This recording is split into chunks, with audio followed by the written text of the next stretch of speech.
welcome back to my channel, Beautiful Minutia. If you're new here, my name is Tiffany, and today I wanted to talk to you about some things that are bringing me joy lately. I love to do these videos seasonally to share what things are just making me happy. I typically mostly only talk about books on here, but I do occasionally do videos like this where I kind of branch out and let you know some other things that I have really been enjoying, whether that be movies or music or food or video games or whatever. So I do like to kind of branch out and let you know what else is making me happy lately.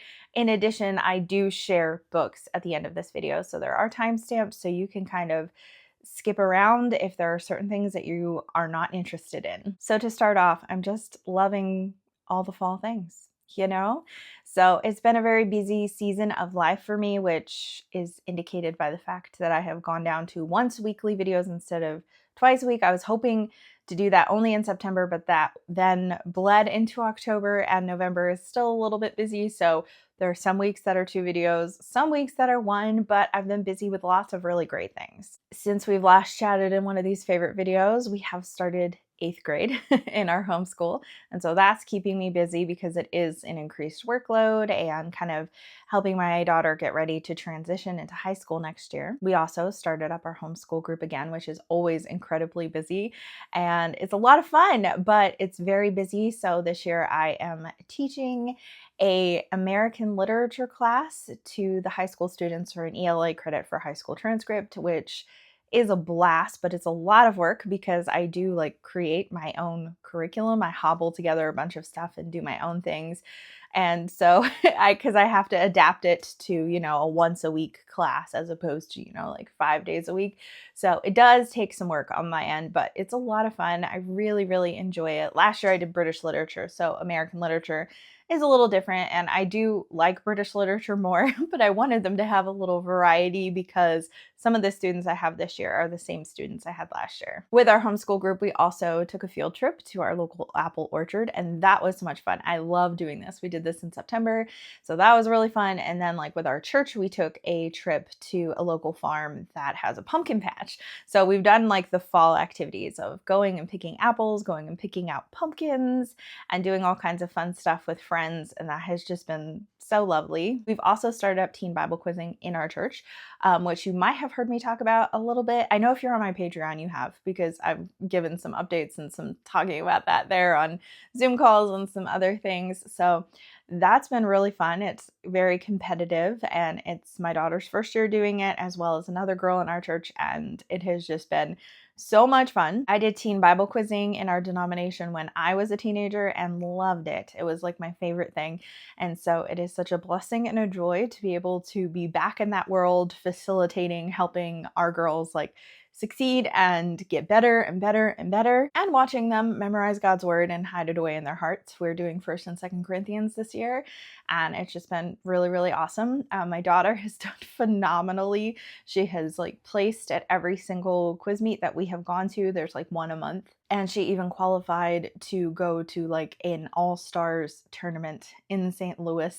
And so that is like really exciting. And it's just been really fun to watch both of them like flourish and thrive by doing this. I also helped put on a literature fair for our homeschool group, and that is amazing. This is my 4th year helping facilitate that, and it is a lot of work, like a lot of work, but it's also really, really fun. Everything went smoothly, went off without a hitch, and that was just really, really great. It's essentially like a science fair, but for literature, so kids come in and they are able to present, whatever, like the book that they enjoy. They have like a trifold presentation board. They can bring in props and stuff, and then they give a presentation to judges and all of that kind of stuff, and it's just so fun. I just really love it. I love seeing what all the kids have done and what they're up to and what books they've chosen, and it goes like from kindergarten all the way up through high school, and so it is just so much fun. My in-person book club actually all like came together to make this happen this year. So several of the people in my in-person book club are still part of our homeschool group, but a couple of people are not. They were, but they're not now. And so those people came in and were judges. And so the 5 of us really put this on all together, and it was just really special and just so much fun to be able to do this with my friends. Anyways, that's kind of a little like life update of things that have been keeping me really busy, but that have been really good and I've been enjoying all of those things. But now that the literature fair is over and we're kind of settling into our homeschool group, it takes like a month or two to adjust. It really does. But then I just kind of can take a breath, and usually November slows down just a little bit, and December's crazy because of the holidays. But it's usually I'm usually more used to the increased workload and less time in the day and all that kind of stuff. So all that's keeping me busy, but it's really fun. So another thing that I've been loving is all the cozy food and drinks because it's fall. But given where I am in my life right now, I am all about easy, fast dinners and all that kind of stuff. Like, I do not have time to cook something that takes an hour, which is what I like to do. Like, I love cooking a dinner that takes time to make and all that kind of stuff, but I just have not had time. So I'm all about convenience and coziness right now. So some of the foods that I'm enjoying are taco rice, which I love. I use a Budget Bites recipe, and I'll add some black beans in with the rice and then make some sort of taco meat, and then we kind of make basically like burrito bowls with it. And it's super easy, super fast, so delicious, and it's always a hit. Like, there's never a day that we're not in the mood for taco rice. It's just one of those foods that just always hits perfectly. I also found this recipe for these egg roll tacos, which, again, this feels tacos, but this is very Asian, so it's not really actually tacos.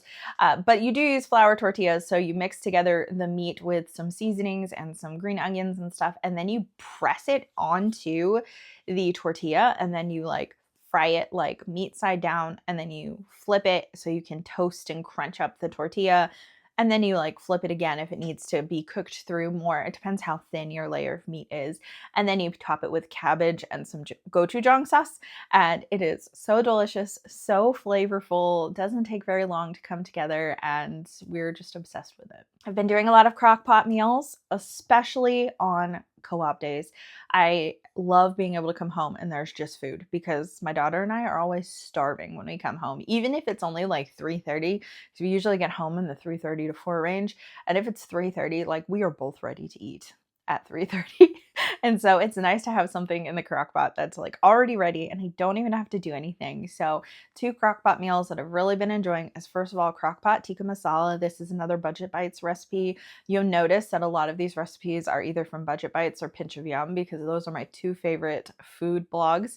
And so I'm always like checking those for new recipes and stuff, but a lot of my favorite recipes come from there. But tikka masala is delicious. I love Indian food, and this one's really easy and simple, and all I have to do when I come home is just make some rice. The other crock pot meal is one that actually my friend Whitney introduced me to. She made it for a book club meeting, and it's chicken pozole in the crock pot, and it's really simple, but it's so delicious. I had never had it before. There's hominy in it, and I'd never had hominy before, and so that was kind of a really fun experience. I felt like it adds a really different texture to the stew, and it's just like a Mexican chicken stew. It's so delicious. I got the recipe from her immediately, and like within the next week or 2 weeks, I made it for my family, and everyone loved it. I am enjoying all the hot drinks as well. Of course, my 2 favorite teas, one of them is a repeat from like the last year or maybe even 2 years, but it's Harney & Sons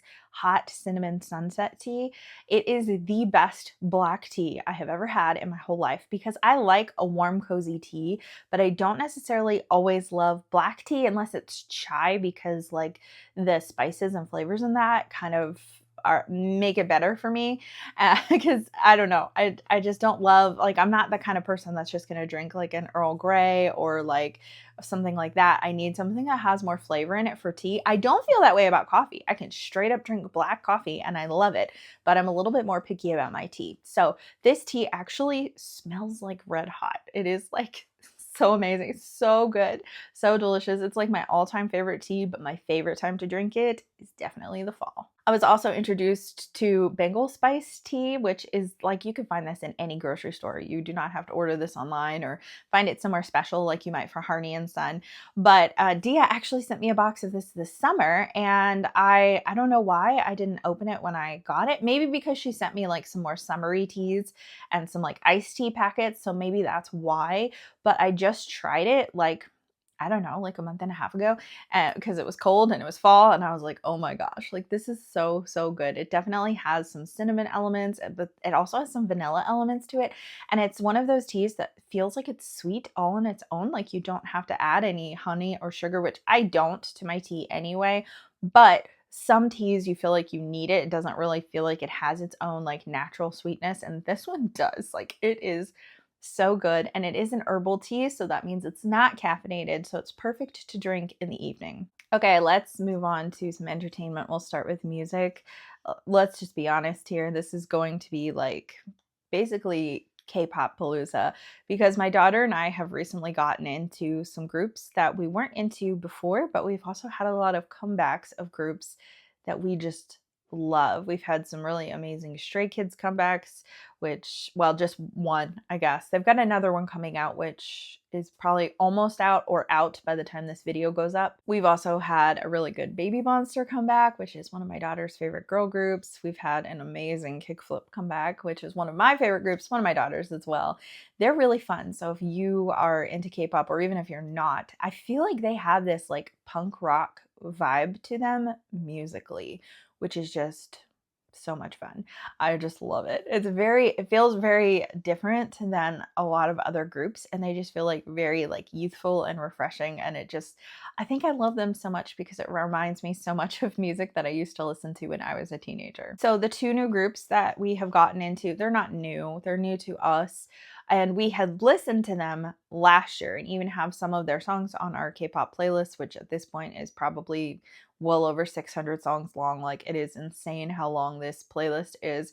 But anyways, we had some songs from IVE on the playlist, but we started to listen to them and watch some of their performances last December, but then just didn't really go any farther with it. You know, we didn't pick biases, we didn't watch any of their behind the scenes or anything like that. I would say that they are currently probably my daughter's favorite girl group. Like she watches all of their vlogs, all of their behind the scenes. Like she loves them. And we have picked biases, and we realized that there were several comebacks that we didn't listen to at all this year. So we got to experience them all at once, like Rebel Heart and XOXZ, and there was another one, Attitude. Like we got to experience all of that all at the same time, and it was really fun. Another group that we really enjoyed the music that we heard of theirs last year was Boy Next Door, and they have a very Boy Next Door vibe. Like they are just really fun and a little bit on the cutesy side, and they're young and like very appropriate for my daughter because not all K-pop groups are. So I like to listen to K-pop that we can enjoy together. So Boy Next Door just had a few comebacks this year that we hadn't listened to at all. And I realized that because we've been taking these stupid like AI generated K-pop quizzes on YouTube that are like so cheesy and so bad, and we just laugh hysterically when we watch them. But it was through that I realized, hey, the last Boy Next Door song that I listened to is If I Say I Love You, and there's several songs I've never even heard of that are like on these quizzes, and so I decided to like look them up, and it just happened to be right after Hollywood Action came out, and I was like, oh my gosh, I am so obsessed with this song. And so then we went back and listened to other songs that we had missed, like I Feel Good, and I think there was a couple of other like B-sides on there as well that we started listening to, and we're like, why didn't we get into them more last year? Like we watched some of their performance videos, but we never like learned their names or did anything like that, and we just love them. Like they give off this vibe in their performances, like they don't take themselves too seriously, and that makes them so fun. So we watched this particular video that is so funny. It's like they're trying to find how much Riz they have, and it is the funniest video. We were laughing hysterically, and it was like the first video we watched of them just like hanging out in like an interview, and we were like, oh my gosh, these guys have chaos that like rivals ATEEZ and Stray Kids. Like they are so fun. Like they remind me of ATEEZ so much and their dynamics and how crazy they are. Not musically, but just like how they act and how fun they are. So we've started watching their variety show, which is called What Door? And it's like the stuff that they do, it's just so funny. And we have picked our biases, and it's so funny because we kind of have like like a type that we both gravitate towards, whether it's a boy group or a girl group. Whether I even know whether or not the person is the leader, I almost always bias the leader. There's only two groups I can think of where I don't bias the leader. And yeah, so that's who I always end up picking, even before I know that they're the leader. And Claire often picks either the magne or the one who has the magne energy. So that's the youngest in the group. So it's either the youngest or the one who is just acts like they're the youngest. They act crazy and silly, and that's always like who she gravitates to her favorite member. And so it's just really funny. So true to form, I bias Jan, she biases Unhak, and so she biases the Magne, who definitely has Magne energy, and I bias the leader, who ironically also has Magne energy. I don't really have much to say in terms of what I've been watching, so I'm just gonna kind of skip over that. It's kind of the same things that I talked about in my last one, where it's like kind of shows that are long and drawn out that we continue watching, but I'm not really loving anything I'm watching except for the K-pop videos that I just mentioned. However, video games, I do have a couple of video games to talk about. I've not been gaming quite as frequently, but I've had a couple games that have really just captured my interest. So I had like a couple that were like towards the beginning of the school year, and then one in September, but I really barely played video games at all in October, and I haven't played, I don't think I've turned on video games even one time during November. But I do have a couple of video games that like I pre-ordered that are coming out, so that might change, but currently these are the games that I have really enjoyed. So this one, all of you, if you are bookish, you will love this game. So the game is Tiny Bookshop. I actually talked about it in my day in the life vlog that I did towards the beginning of us starting up the school year. So in this video game, you run a tiny bookshop. It's like a little trailer that is attached to your car that you drive around, and you go to these different stops in this town that you are in. And so like there's a seaside area, there's a college, there's a hospital, there's the beach, there's like a lighthouse, there's a marketplace. So there are different places that you can take your bookshop. Different people frequent different areas that you go to, and so you need to know what the general preferences are so you can stock your bookshelves accordingly. You don't choose the specific book titles, you just choose the genre when you put those on the shelf. And so if you're in an area where people really like crime novels and drama, you're going to want to make sure that you have most of that, but a few of a couple other things, because people are going to come in. There'll be a couple people who are like, I'm looking for a nonfiction, I'm looking for this. And that's where this game really shines, is that you have people who come in and they ask for specific recommendations. And so they're saying, hey, I'm looking for a book that, you know, it involves a detective, but nothing too scary. And so you're going to look for something on your, you know, your crime section or whatever. And you want to make sure that it's not like a horror, but maybe something akin to like an Agatha Christie, something that's a little bit more of a whodunit. The fun thing about this game is most of the books that are on your shelf are actually, in fact, real book titles. And so that is super fun as someone who loves to read. If you love to read also, which you probably do, because that's probably why you're here, you'll love that there are actual real books that you have read that you can recommend. And so it is just so much fun. Another game I've really enjoyed is This Seat Taken? This is a puzzle solving game that is just so fun. So essentially you are introduced to this area, whether that be like a bus or a boat or a movie theater or even a restaurant, and different people are here at this place and they all have preferences. So someone might say, hey, I don't want to sit near someone that has like strong smelling cologne, but then you're going to have someone else who does have strong smelling cologne. And so you want to make sure you don't sit those people near each other, because then they won't be happy. And then there'll be people who say, I want to sit next to so-and-so, like their friend that they came with. And then someone else might say, hey, I want to sit next to someone that I can talk to. And someone else will say, I want to sit somewhere where I can sleep or where I don't have to talk. And so you don't want to sit them next to people who are talking or are listening to loud music or want to talk, and your goal is to get everyone in a seat where every single person is happy. It's really fun. Obviously, it gets increasingly more difficult, but it's a fairly short game, but it was just really, really fun. It was my kind of puzzle solving game. The last game is a game where I feel like everyone has heard of this game, probably. It was a game that released very shortly after the original Nintendo Switch launched, but for whatever reason, I didn't pick it up. I think I thought that it wasn't going to be a game for me, and I was so wrong, and that is Super Mario Odyssey. This was the first 3D Mario game created for the Nintendo Switch, and I love it. I was basically had convinced myself, hey, this is a platformer, and I am not a fan of platformers, and I really struggle with them. I'm just not good at platformers. I enjoy like exploration-based games, and I like cozy games, and I like games with some fighting, but it's not like combat's the whole point. And, you know, that's kind of where I am. So if you haven't seen this game, essentially you play as Mario, obviously, and you end up with this hat that you can throw on things, and then you can turn into that thing. And so one of the first things that you can turn into is a T-Rex. And if you know me, you know I love T-Rexes. And so that was really fun. But you can turn into Goombas, you can turn into frogs, you can turn into just different things.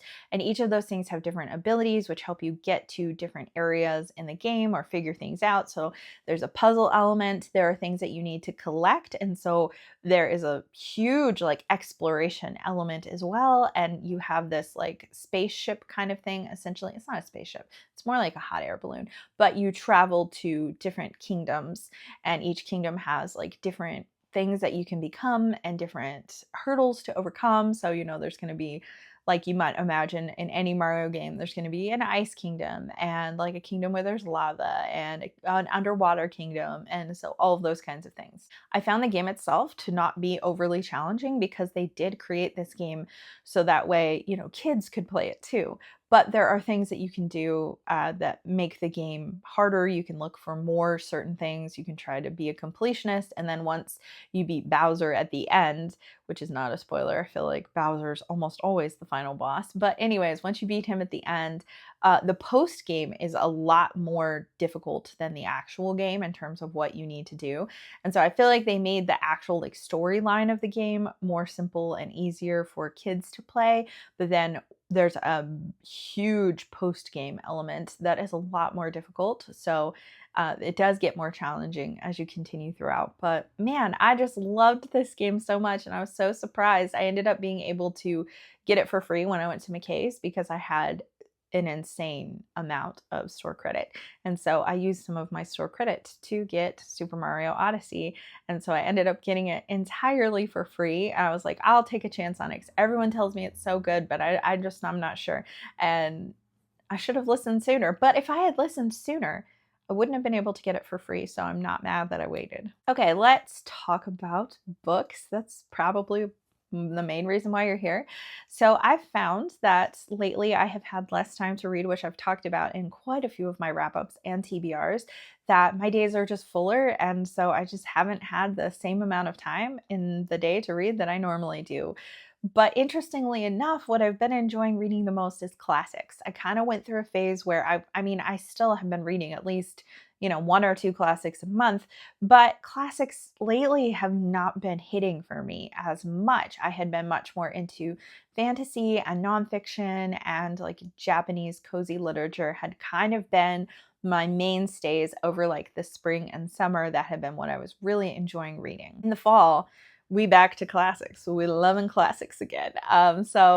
Especially because October was Victober, and almost all of what I read was Victorian classics. I'll link my wrap up in case you want to check that out because I talk more in depth about all those books. But like, I only read like 6 full books start to finish in the month of October, and 5 of those were Victorian classics. There's just something about fall, I think, and winter too, where the weather's getting colder, and I just feel like there's something inherently cozy about classics. Even though they are more challenging to read, there's just something timeless about them, and because I've loved classics like my entire life, it feels almost like nostalgic and cozy to go back to classics. So my favorite Victorian classic that I read in the month of October is Wives and Daughters by Elizabeth Gaskell. Oh my gosh, I loved this so much. If you're on my Patreon, I did a vlog for this and it's like an hour long. Like, I had a lot of thoughts and I just loved it. So if you want to join my Patreon, I do vlog a recommendation from my patrons every single month, and October's was Wives and Daughters, which was one of the most anticipated vlogs. People have been asking me to read this and vlog this for a really long time. I think this and Dune were my like 2 most requested Patreon vlogs, and both of those happened this year. Anyways, I loved this. Oh my gosh. I felt like this book was so cozy. It's very domestic, but yet there is enough drama in it that you're kind of like, you're kept hooked. There are secrets, there are mysteries, but it's not sensational. You know, it's not like a Wilkie Collins. It's not super fast paced, and yet I found that I didn't want to put it down. I had so many other books that I committed to, but this was the only one I wanted to read all month long. And it was the only book that, well, no, I gave 5 stars also to The Beatitudes by Spurgeon, but it was the only fictional book that I gave 5 stars to. I just adored every single second of this book.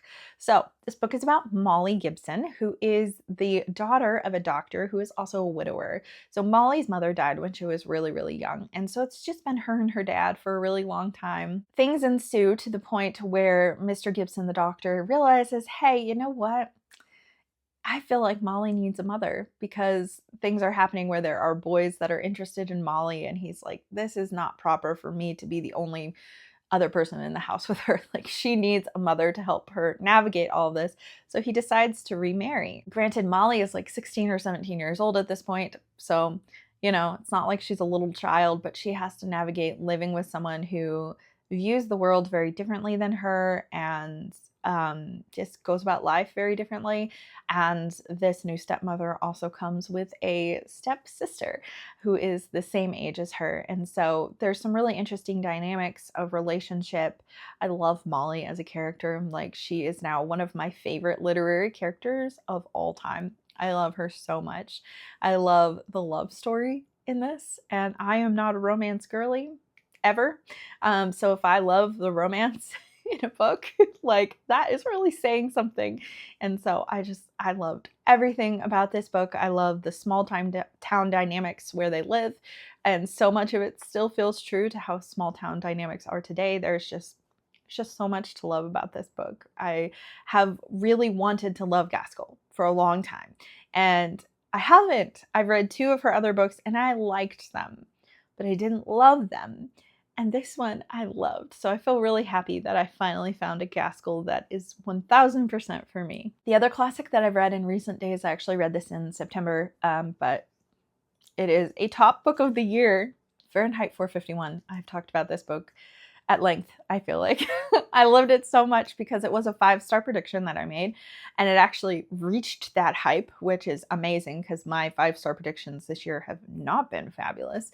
But this one was wholeheartedly 5 stars. I plan to read it in September because it was my birthday month, and Ray Bradbury is one of my favorite authors, and I was like, I want to read a favorite author during my birthday month. And so I read this. I read it with Dia and my sister Sandy, and that was just a blast to read it with both of them. And so, yeah, so I love a classic dystopian, even though they are a little scary, honestly. So this one, I was under the impression that this book was essentially about book burning, which the cover is really clever. I love the matches inside the book. And it is about book burning because we have a fireman that we follow, and he is not a firefighter. Instead, he creates fires to burn books wherever they are found. It's pretty much illegal to have books of any kind whatsoever. But the really interesting thing about this society is that most people don't want books. They are so entertained by screens and by other things. And so it's really, really fascinating, this world where people, it's not hard to take books away from people and convince them that books are pointless or books are bad, because they don't even want books anyway. And it mirrors our current society so closely in a really frightening way. And even some of the things that he does in terms of technology and the way that people are dependent on screens and entertainment and how their brains have been dulled from all of those kinds of things. It's shocking, some of the way he's able to predict things. There's even a thing where people have these things that they put in their ears so they can hear things. Like his wife sleeps with them in with noise constantly going, and he's able to communicate with someone else by this thing in his ear, and they're called seashells, but they are essentially AirPods, you know? And so it's fascinating that so long ago, I think it was like 75 years ago that he wrote this book, so long ago he was able to accurately predict so much of what the world was going to look like in terms of technology. It was really interesting. I'm starting to wonder if people who are in charge of tech companies just read dystopian books and go, that sounds like a cool idea. We should do that. Not necessarily the dystopian part, but like the technological part, because 1984 is the same way with the whole Big Brother thing and the screens that, you know, and yeah, all that stuff. So it's very interesting to me. So I loved this book, super thought provoking, super scary at times, but also true to Bradbury form, ends on a really beautiful note of hope. And so I love Bradbury. I love his writing. He is totally like a favorite of all time. Okay, this video is long enough, so I'm gonna wrap this up here, but I've had a lot of things that have made me very happy lately, whether it has been busy things in my life that are also bringing me so much joy, or food or music or video games or books. There are lots of things that I have been enjoying lately, so I'd love to hear from you in the comments down below. What has been bringing you joy lately? What are some cozy things for the fall, or, you know, just in general? They don't have to be cozy things. There could be things bringing you joy that are, you know, whatever, whether it be a book, whether it be something that you have been doing lately, maybe a new hobby that you've been enjoying, any of those kinds of things. Please tell me what you have been loving lately. Thank you so much for watching. If you like this video, please hit like and also subscribe so you can continue to see more bookish content from me, and I will see you again next time.